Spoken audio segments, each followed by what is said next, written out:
Practical accounting, the better way to learn.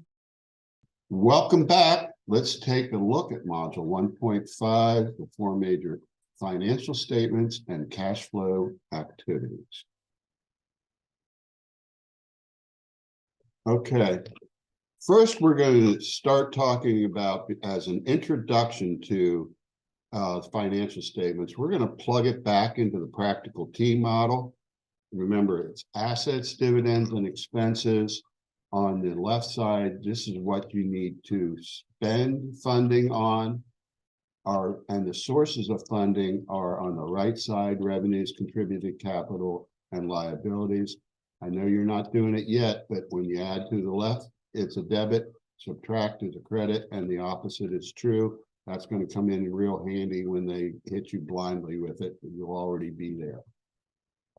Right here in the middle of the model is the income statement. Remember, income statement is how we doing. If you have more revenues than expenses, you have a net income or profit. If you have more expenses than revenue, you have a net loss. Okay, you don't want to do that because it's the use of fundings. The income statement then goes into retained earnings. Retained earnings is net income or loss minus dividends, and now we're on the balance sheet. The third line down is owner's equity. It's retained earnings plus contributed capital. And the final one is the whole shebang. We're back to adding assets as a use of fundings and liability as a source of funding. And that's how these pieces fit together. Now, before we move on to examples, I'm going to show you something that you may have introduced in an early chapter, and then it's a chapter later on. But this is so cool. We just want to show you right now. The statement of cash flows is all about why did cash go up or down? And it's typically a chapter later on in the course. If you want to jump ahead and do it right now, you can do it with this model, but it's all consistent. Change in cash could be caused by three types of activities. First one we're going to talk about is investing. Investing in long-term assets or long-term investments, buying things like equipment, factories, buildings, and things like this. These are called investing activities. We break them out and say, okay, that's really important because the company's investing in the future. Another kind of activity is dividends. Dividends are return, again, of contributed capital. These are called financing activities. Borrowing, repaying, and contributed capital are financing activities minus dividends. The third is everything else, which is called operating activities. Operating activities are what we do, really, bottom line. It's all other assets, up or down.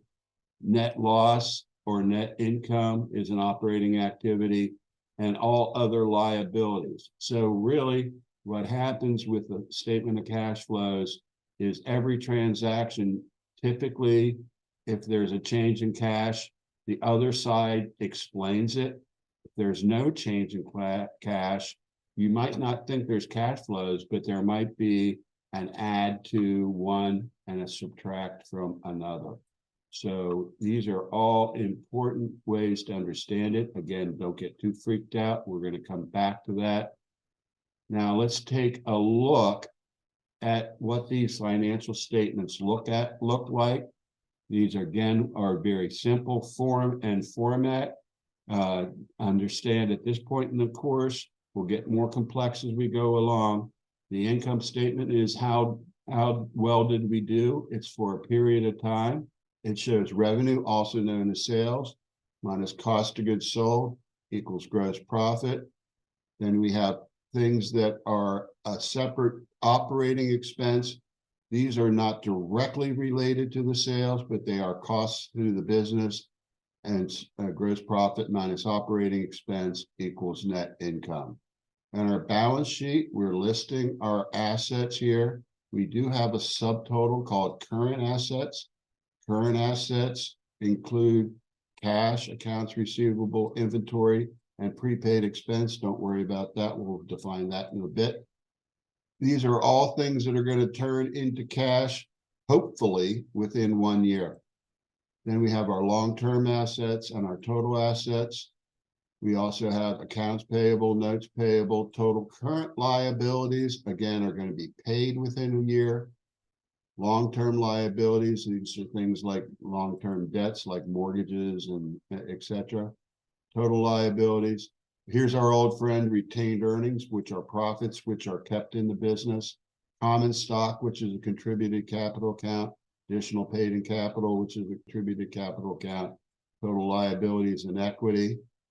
How do we get that retained earnings number? Well, you have a beginning balance, plus you add your net income, equals total, minus dividends declared, equals retained earnings ending balance, which is transferred up here. And then our statement of cash flows determines why did cash change. In this example, we have beginning cash of 20 plus net income, add back depreciation. We'll get to that in a bit. Changes in operating activities equals these all total up, net operating activities and what we do, investing and ending cash, which explains, if you compare the last balance sheet to this one, why cash changed.